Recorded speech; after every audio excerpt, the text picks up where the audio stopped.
Hello, everyone. Thank you so much for making it onto my website, The Biz Bruja. My name is Vanessa Vanessa Cadornu, and I am a bilingual Latinx brujita. What does that mean? To me, reclaiming the word bruja has meant owning my heritage, owning my upbringing. Since I'm a little girl, my mom, Maricris Codorniu Molini, she used to call me mi brujita, mi brujita. I grew up in a home that thankfully supported my intuition. We talked about los sueños, which are dreams. And when I would share with my mom or my family any insights or any thoughts I had, they usually supported me, unless, of course, it was about their marriage or the family, and I would be seen as critical or something like that. But I was really blessed to have that support within the home. Our South American background made way for being Catholic religiously, and at the same time believing in espíritus, espiritismo, prayers, candles, limpias, which are cleansings, energy work. I grew up watching my grandmothers on both sides, including my mom, pulling energies out of people's body, cleaning up or clearing up this empacho. And empacho is something that affects your stomach, right? Usually when you eat too many sugars or sweets or something like that. It can also mean when there are energies around you that you can't stomach, and so it affects your energy. And so I grew up in the middle of all of that in New York City, right? So I came to the United States at around 1 years old. And as I was growing up and learning how to speak English, learning how to navigate the world, I knew that we had this amazing connection with God, the universe, the light within, the light without, whatever you want to call it. And as I observed my mom going to get readings or giving readings, she didn't do it professionally, right? I'm the first one who's done it professionally, but she did it privately for her friends. And I saw my dad's mom, my maternal grandmother, go into trance and suddenly have this information, this mediumship information from people who were on the other side. So I'm like 4, 5, 6, 7 years old, and this is what I'm growing up with. This is normal to me. Now, I was told not to tell other people, but as I grew older, I got to about 16 years old, and I saw people around me getting readings, but things weren't really changing. Right. So I started to understand in my teens that you could be really powerfully intuitive, you could know a lot, and yet still keep repeating patrones or patterns of behavior. And a lot of times when I was observing it, even back then as a teenager, I saw that we were repeating these ancestral patterns from like my grandmother, my great grandmother. The more I dug around, I realized that some of my reactions were based on ancestral patterns that I was trying to break. But back then, of course, we didn't have a language for it. And so I understood at a young age that one, we're made of energy, that we live even after we've left our bodies, that there's always communication, especially with loved ones after they've crossed over, that we are guided by angels, by guides that love us, and that part of our journey on earth is to evolve. And so when we're getting, tested by like repeating patterns or repeating situations, same guy, same girl, different face, different name, it's not necessarily that God or the universe is testing us. It's just that we are spinning in the same pattern until we get to a point where enough is enough. We either get the support that we need or we have some sort of breakthrough on our own that allows us to see it for what it is and to stop thinking that our identity is actually the pattern. And what do I mean by this? So some people come to me and they're like, Vanessa, I am a generations and generations of single moms. We are never going to have our partner. We're never going to be able to break through this curse or whatever it is. I've given up. I'm not going to have a partner. And of course, when I go into clinical hypnosis, spiritual hypnosis that I do, we start to see in the subconscious that there are these patterns from generation to generation. And the conscious mind has adopted them as true, and yet they're not. And so the stories that have been passed on are actual experiencias, experiences of people who've lived them in our family. And so we've adopted them as true. The thing is, they do not have to be true for us. And so, born into espiritismo, born into honoring spirituality and intuition, I started to notice in my teens and in my 20s, I was like, I got to break the patterns. And so I started to gravitate towards hypnosis. Now, at 16, I brought home a Ouija board and I had already tested it out. People had been like calling me over, and it was at high school, High School LaGuardia of Music and Art in Manhattan. they had called me over and been like, hey, there's a spirit here trying to tell you something. So I'd come home and I'd be like, Mom, this spirit told me that this is going to happen. And she'd be like, ay, okay, por favor. And so it wound up happening. And she's like, get me that Ouija board and bring it home. We're going to play with this. We're going to study it. Now, my mom was a journalist, a poet. She was a radio personality, and she started her own magazine in Buenos Aires, Argentina. She left pretty early because she decided she really wanted to have a family and came to the United States with my dad. And then, four of us. So she dedicated her journalistic pursuits to, I guess, debunking or proving that this Ouija board was or was not coming through and giving me information. So we brought it home, and my mom sat me down in the kitchen. It was just us. She actually put a blindfold over my eyes. Yes, she did. Yes, she did. My mom put a blindfold over my eyes. I could not see a damn thing. I think it was a tie, but I'm not sure. And then she flipped it over a couple of times, just in case. She said I had unconsciously memorized the board. And in this darkness and in this quiet, and of course, a lot of fear, because I was like, oh my God, what are we doing here? I suddenly started to receive visual images. I started to receive visual information, auditory information, and also just knowing. So I saw a woman with reddish hair standing up from a river. She was dripping wet, and she was with a little boy also who's stepping out from a river. And there was like a car wrecked behind them, like half in the water. And she kept saying, take care of Willie, take care of Willie. Now, Willie was my dad, right? He passed in late 2019. And I was like, what is this woman telling me and my mom that we need to take care of my dad? What is this, right? And then I started to see an older woman dressed in black all the way up to here. Like, I had never seen anybody dressed so like austere in my family at all, ever in my whole life. And she came through and gave us information about my cousin. And she said, please do not let this cousin go, who was in Argentina, go to work on this day. Something bad's going to happen. So we were like, okay, cha-ching, we know that that's going to happen. Let's take note. And then she started to share other information. And then a man came in with a big plumed hat, this plume with this cloak, and he was speaking with this heavy accent. And I'm like, Mom, I'm hearing Espanol and I'm hearing pues, tú has, y me conocerás. And it was like this traditional, Shakespearean Spanish, right?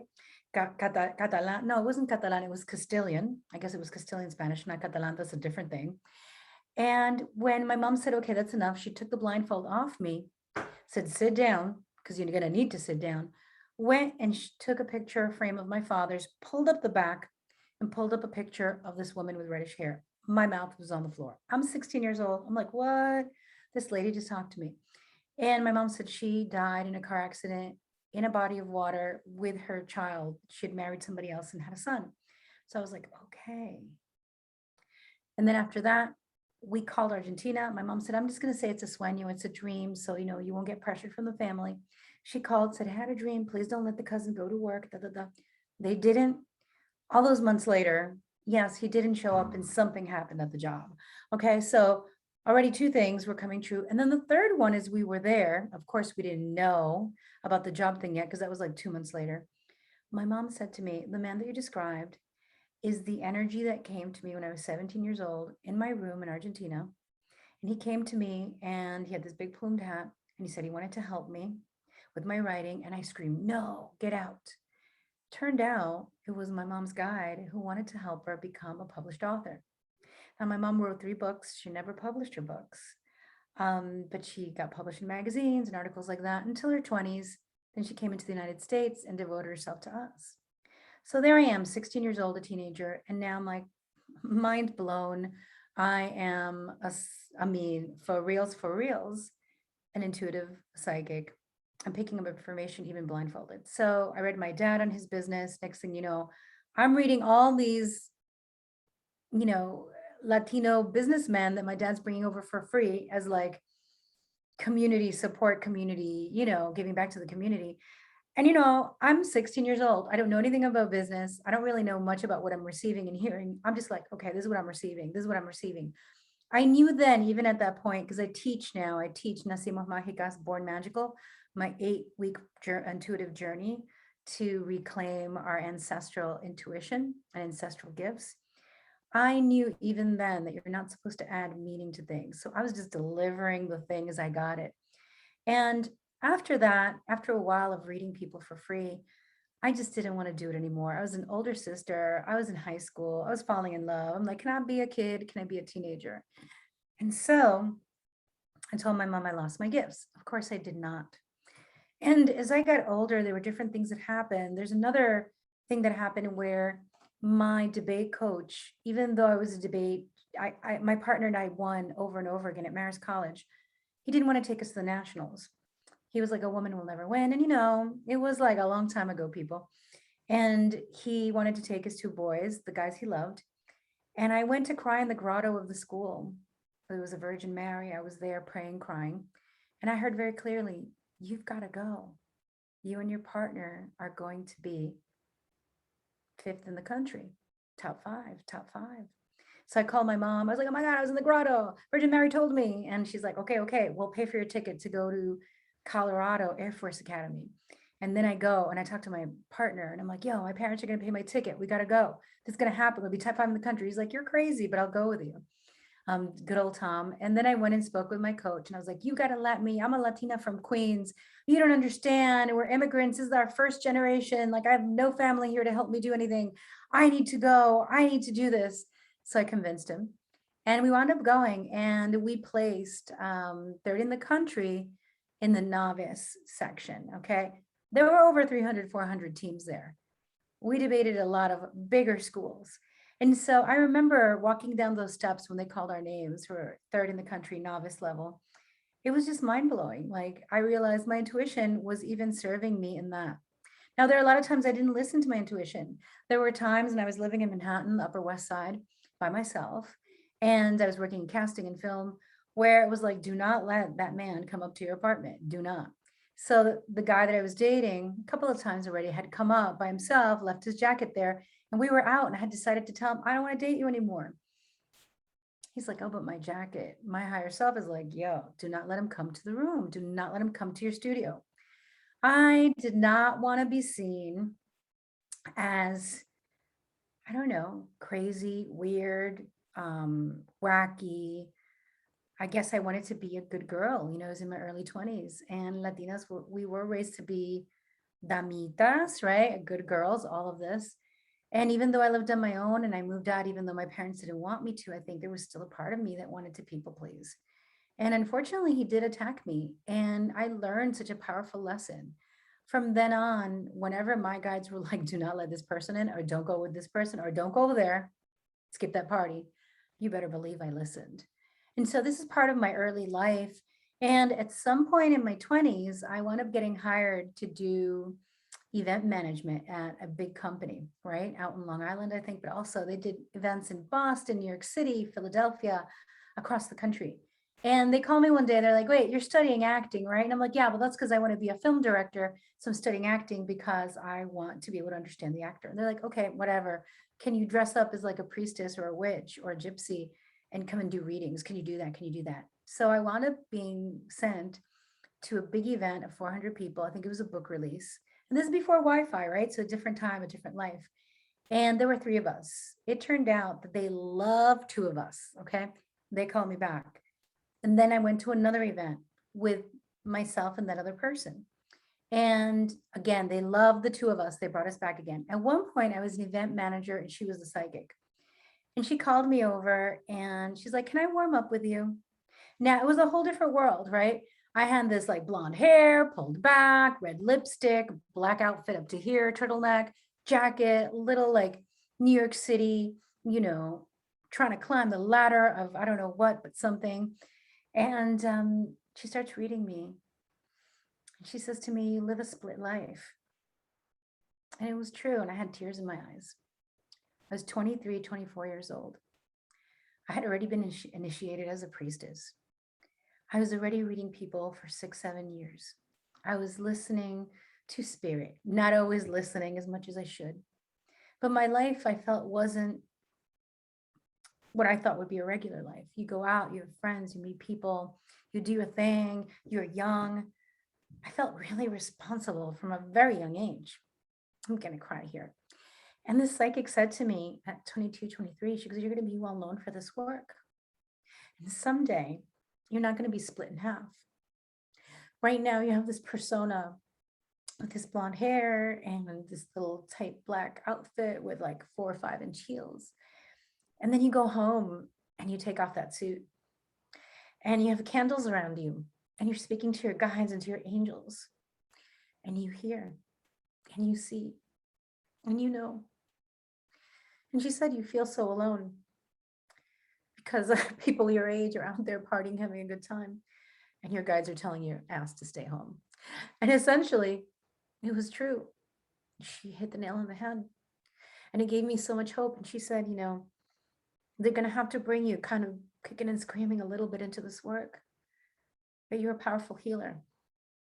And you're here to break so many ancestral chains and stories. And you're here to finish work that wasn't finished in other lifetimes. Wow, I'm really getting emotional. And this was so long ago, people. This was 26 years ago. I remember it as if it was like today. And I remember crying in front of her because I knew that I had these gifts.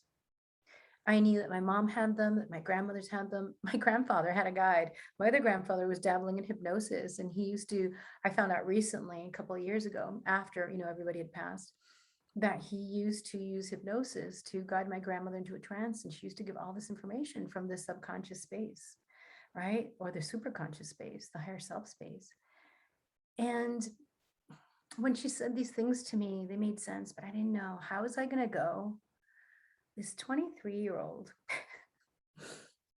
who was terrified of getting married and getting proposed a lot, who was so far from her family. My family had moved to Miami. I stayed in New York. Who had to leave NYU because parents got mad that I left home and got me out of school. How was I going to become this that she was telling me? How is I going to become this psychic medium, this teacher, this writer, this healer? And what I've learned over time is that it's step by step, bit by bit. I look back now in my life and there are so many moments that I wanted to give up. In fact, she was right. I was dragged into this path, like a little bit kicking and screaming. And I know nowadays, 2021, everybody is like, I want to be a healer. I want to have a healing business, and I understand it. I understand it because when we step into healing work, we're stepping in to heal ourselves. We're stepping in to understand our inner world, our outer world. We're returning home to ourselves. So of course we want to do that. Now, I don't think everyone's meant to do this professionally full time because it takes more than just being a healer or intuitive reader. It's also going to take you being a business person, right? Because a business person or an entrepreneur approaches a problem differently from a healer. Just want you to know. And so I look back on that and God bless that lady who told me that. I mean, I was just like, I came home and I wept. I was like, oh my God.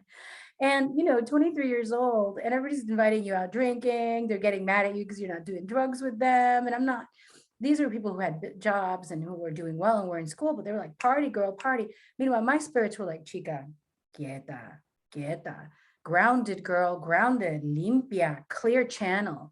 And that's what my guides were sharing with me. And so I'd be like, no, I'm going to stay home tonight. Now, it didn't mean that I didn't go dancing.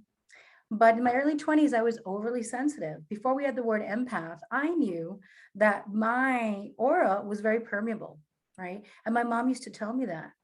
And she used to say, just like abuelita, you come into a room, you're like, something bad happened here. And then we find out something bad happened. And so what wound up happening is that lady who read me, the psychic who read me, she was a sweetheart. She moved me. I mean, I walked around the rest of the event kind of like struck, like, oh my God. But before she left, I grabbed her hands, held her, took a deep breath, and channeled her dad. I asked her, I said, can I give you a message that's been on me all night?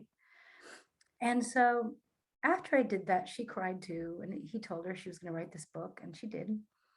And she then told the company that I was for real, for real. They're like, she's not some girl studying acting to be a filmmaker who you're calling to do some tarot reading. Like, she's a psychic medium without any tools in her hands. She doesn't even need a card, people. And after that, I just get sent here. And remember, before Wi-Fi. So I was at penthouse apartments. I was at book launchings. I was at radio programming.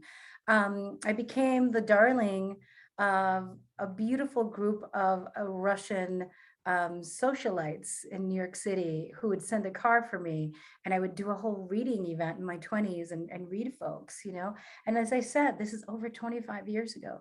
And what I was telling someone too is that being that I'm in New York, I've always felt aligned with social justice values and inclusivity and being diverse. I mean, I was dedicated to San Martin de Porres. San Martin is the first Black saint that I've ever heard of. I think there are others now. And so on my knees every night as a little girl, I was praying to San Martin de Porres, like, protect me. And so to me, from a very young age, and then I was also praying to, I think it was Santa Catalina, I'm not sure, but she was a beautiful indigenous female saint who, you know, had been martyred and everything and gone through a lot. And so here I had this beautiful indigenous saint, I had this Black saint. And so from a very young age, God to me had color. Um, I never saw Jesus as white. I never saw the sacred as necessarily pale. And so from a very young age, when I noticed that there were injustices around me, they affected me terribly. And I know now as I've gotten older, um, my own privilege as a light skinned Latina, and I've tried to create platforms and opportunities, spaces for me to heal and for me not to inflict harm, and also to create opportunities for the next generation of healers, intuitives, leaders, and conscious spirited BIPOC and Latinx people to rise.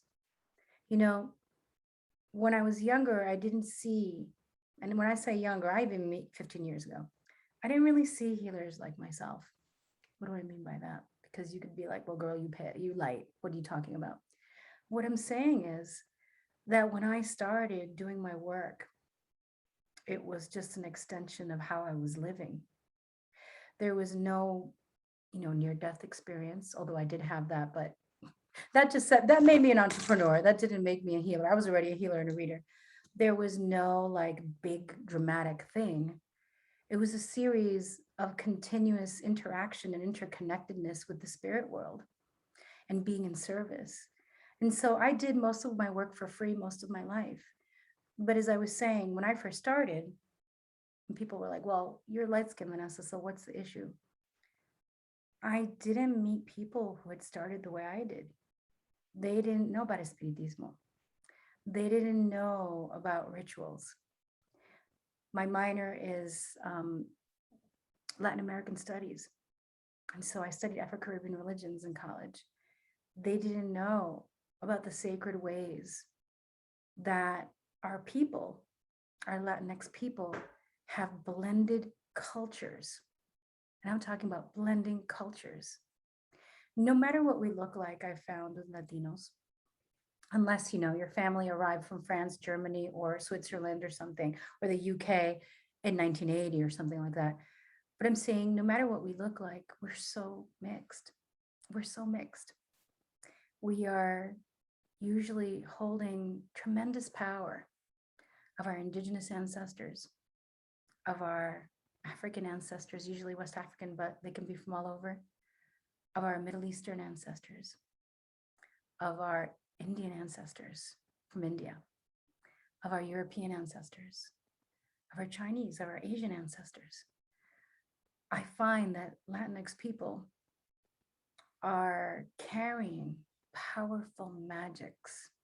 And I'm not saying other people are not carrying it, right? I'm just talking about my experience and what I've seen. And so magic and social justice, reclaiming our intuition, they're not opposite. You know, I was blessed to read Starhawk. Starhawk is a priestess. She's a white woman, a Jewish woman, and she's also a professor. Maybe she's in her late 70s now. But she wrote a book at 26, The Spiral Dance, which talks about Wicca, earth paganism, like earth religion. And I was lucky enough in my 20s to take a workshop with her in New York City. And she combined magic and activism, magical activism. Now, she's not the first. our peoples were doing this years and years and years and years.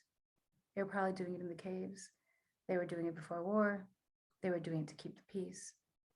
And so now it's really trendy on social media, on TikTok, and all these different spaces. But I really feel that any magical person, any deeply spiritual, mystical human who is communing with spirit cannot truly spiritually bypass what's really happening in the world. And so in my 20s, when we were hearing things like, if you can just think yourself into the reality, all you need to do. But I saw my friends, my Black friends who were struggling with racism. I saw my gay friends struggling with homophobia. I saw myself as a woman struggling with misogyny, with oppression. And I'm like, I cannot think myself out of this shit, okay? And so now we're talking about it everywhere online. We're talking about not bypassing. But the truth is there's so many of us that were already knowing this a long time ago. And so I was able to study with Starhawk in person. And when I studied with Starhawk in person, she taught us about how to call the elements, how to connect to Mother Earth. This is already what, 27 years ago, 27 years ago. So we could be activists. And that being armchair mystics was not true spirituality. That when you say that you love Mother Earth, that when you say that we are connected and we are one and we're brothers and sisters, that we're going to take action, that we're going to look at our own privilege, that we're going to do what we can do about it. And so I love Starhawk. I also had the great blessing from a very young age of learning at the foot, or I could say at the candle or at the cards, or at the taza con café, the coffee cup. I'm not a coffee drinker, but if you're going to read my coffee grinds, I'm going to be drinking it, right? And, I had an amazing mentor who was part of La 21 Divisiones, 21 divisions, Dominican priestess. Mari, she's passed away now. She taught me so much about herbal cleansing and reading and trusting myself. And she's like, ¿para qué tú estás aquí? Tú puedes hacer lo que yo hago, ¿para qué estás aquí? But I stayed with her all those years anyway.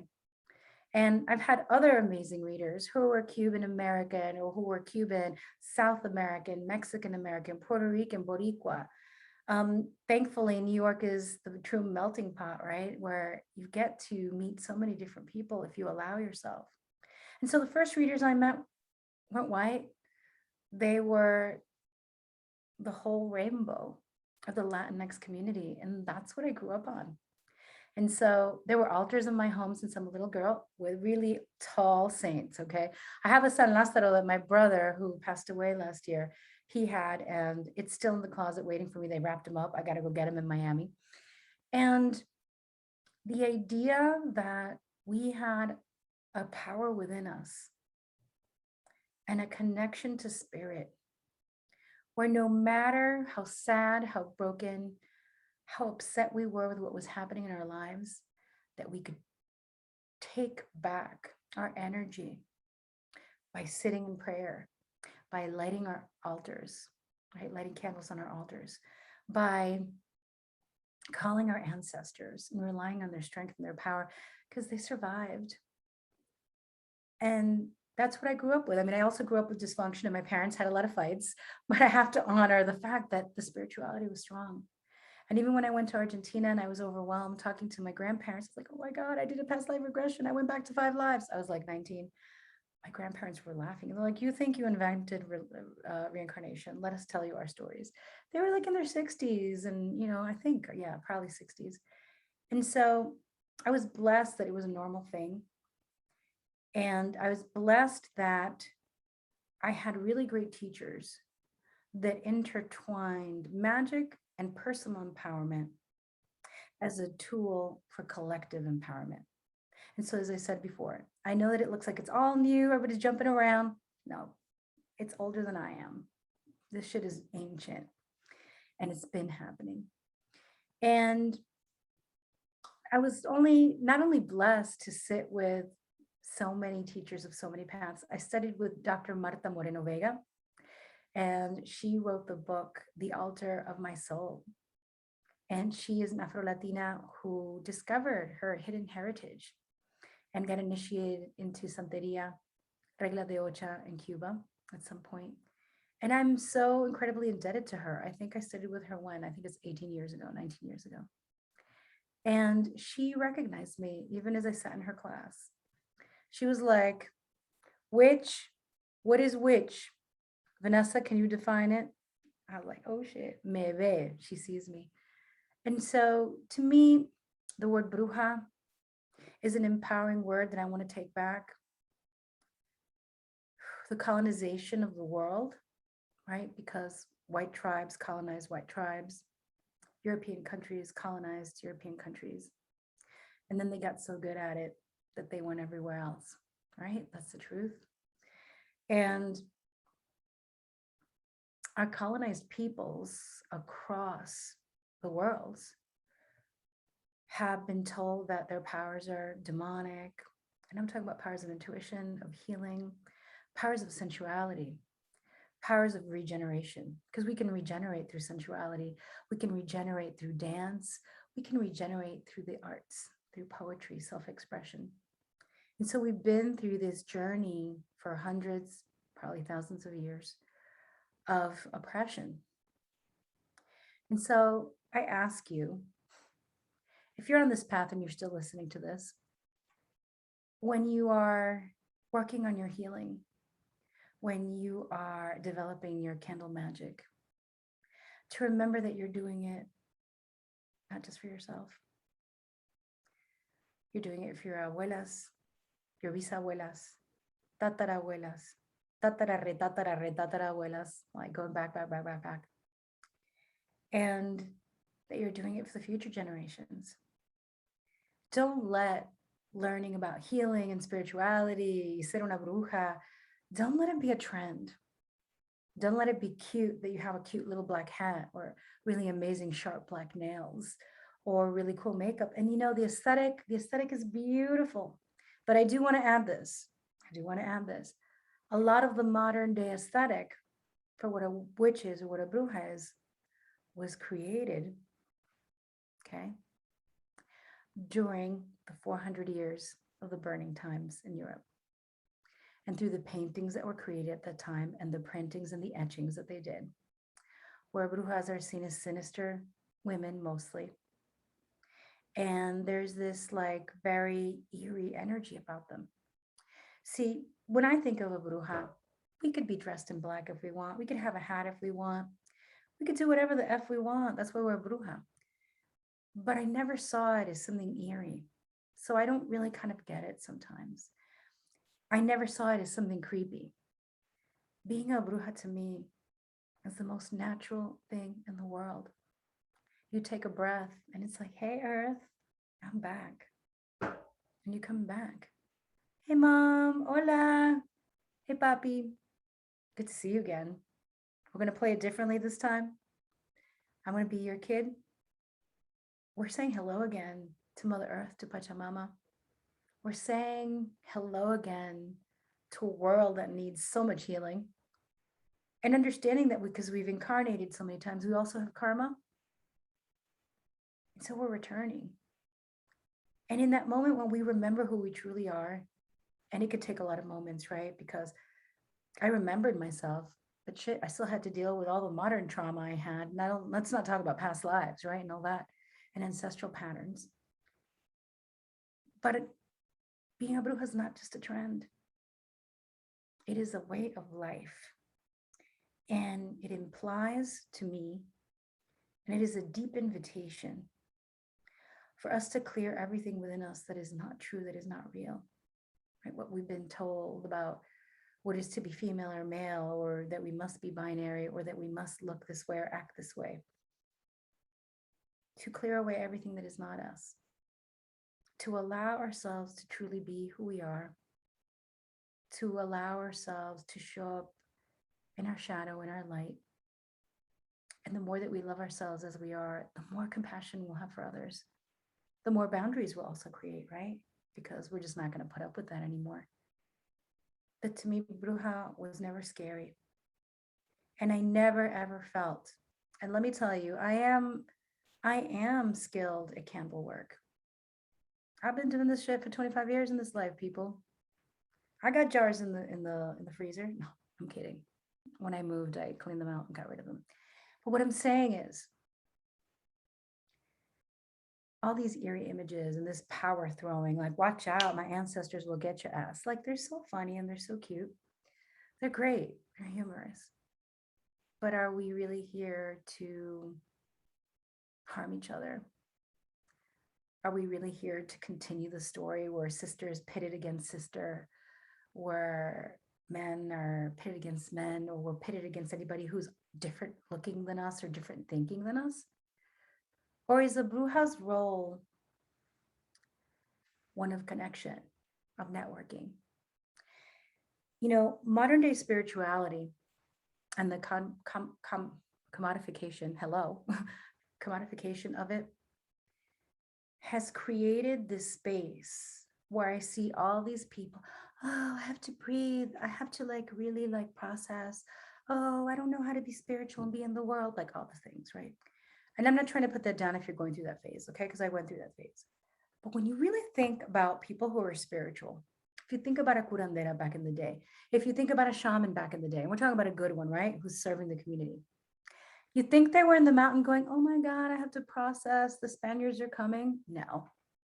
They were probably there. Come on, let's do this. Let's do that. Wow. Give me Eye of Newt. No, that's a European thing. But I was like, dame cola de lagartijo, right? But I'm just saying, we were in action. It was spirit in action. A bruja is spirit in action. It's not you're in a mountaintop, all like, ay, Dios mío, el mundo está para la mierda. The world is going to hell. It's going to shit. I mean, we have those moments. Trust me, I have the moments where I want to run away to an island and just write books and just say goodbye to everything. And then there are other moments where I love humanity and I love us so much that I'm grateful for the opportunity to be here right now, as hard as it's been. And so remember,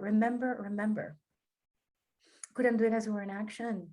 They were like, Anita, la hija de Paca is going to have a baby. Let's go. She's bringing the hot water. This one's bringing that. The other one's like, bueno, Lulu, come on, bring this, bring that. We were hooking it up. If somebody had something, they shared it with the person who didn't. If somebody knew how to do something, they did something to help the people that didn't have it. And so you can be any kind of bruja you want. You want to be a glam bruja, you want to be a goth bruja, you want to be whatever kind of kitchen witch, a bitch witch, lo que sea. But just remember, we have the power to transform. We have the power to change. We have the power to connect. We understand the elements within, without. We understand that we can be a force for good in our community. We understand that we've been here before and we've seen this shit, and now we can do it different. So I'm going to challenge you to do things differently. I'm going to challenge you to look at yourself and yes, look at the privileges that we've had and how can we support. And we don't have to shout from the roof every time we donate some money. We don't have to shout from the rooftops every time we did a good thing. Because being a bruja, that's what you do. You support community. You hold space. Now I know that we're all tired. And I know especially that Black and brown women are very tired because traditionally you've been taken from, you've been minimized, you haven't not been honored and raised up. And so if you want to chill, chill. If you want to rest, rest.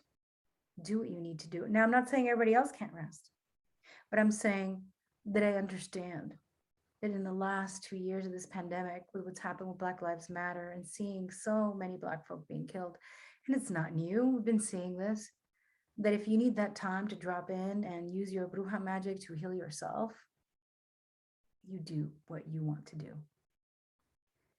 And for the other brujas who have some privileges, remember that these privileges are so we can hold our communities that include all sexes, all genders, all races, all religions. And I'll tell you, I'm not mad at people who are Orthodox in any way. I'm not going to crucify them and I don't judge them because maybe this is the life they get to be Orthodox. And maybe I already had that life. And I was like, no quiero volver a eso. I'm not going back to that. Right? Everybody's different. Everybody's on their own journey. But if you're going to call yourself a bruja, know that there are lineages. Know that there's so many of us. Know that some of us had to be hidden. Some of us dress in suits and we're in corporate. Some of us are lawyers. Some of us are kitchen witches. Some of us are single moms. Some of us are online. Tons of us are offline. And that not everyone who's on a broom is really a witch. Entonces, allow yourself to be the witch you want to be. Thank you.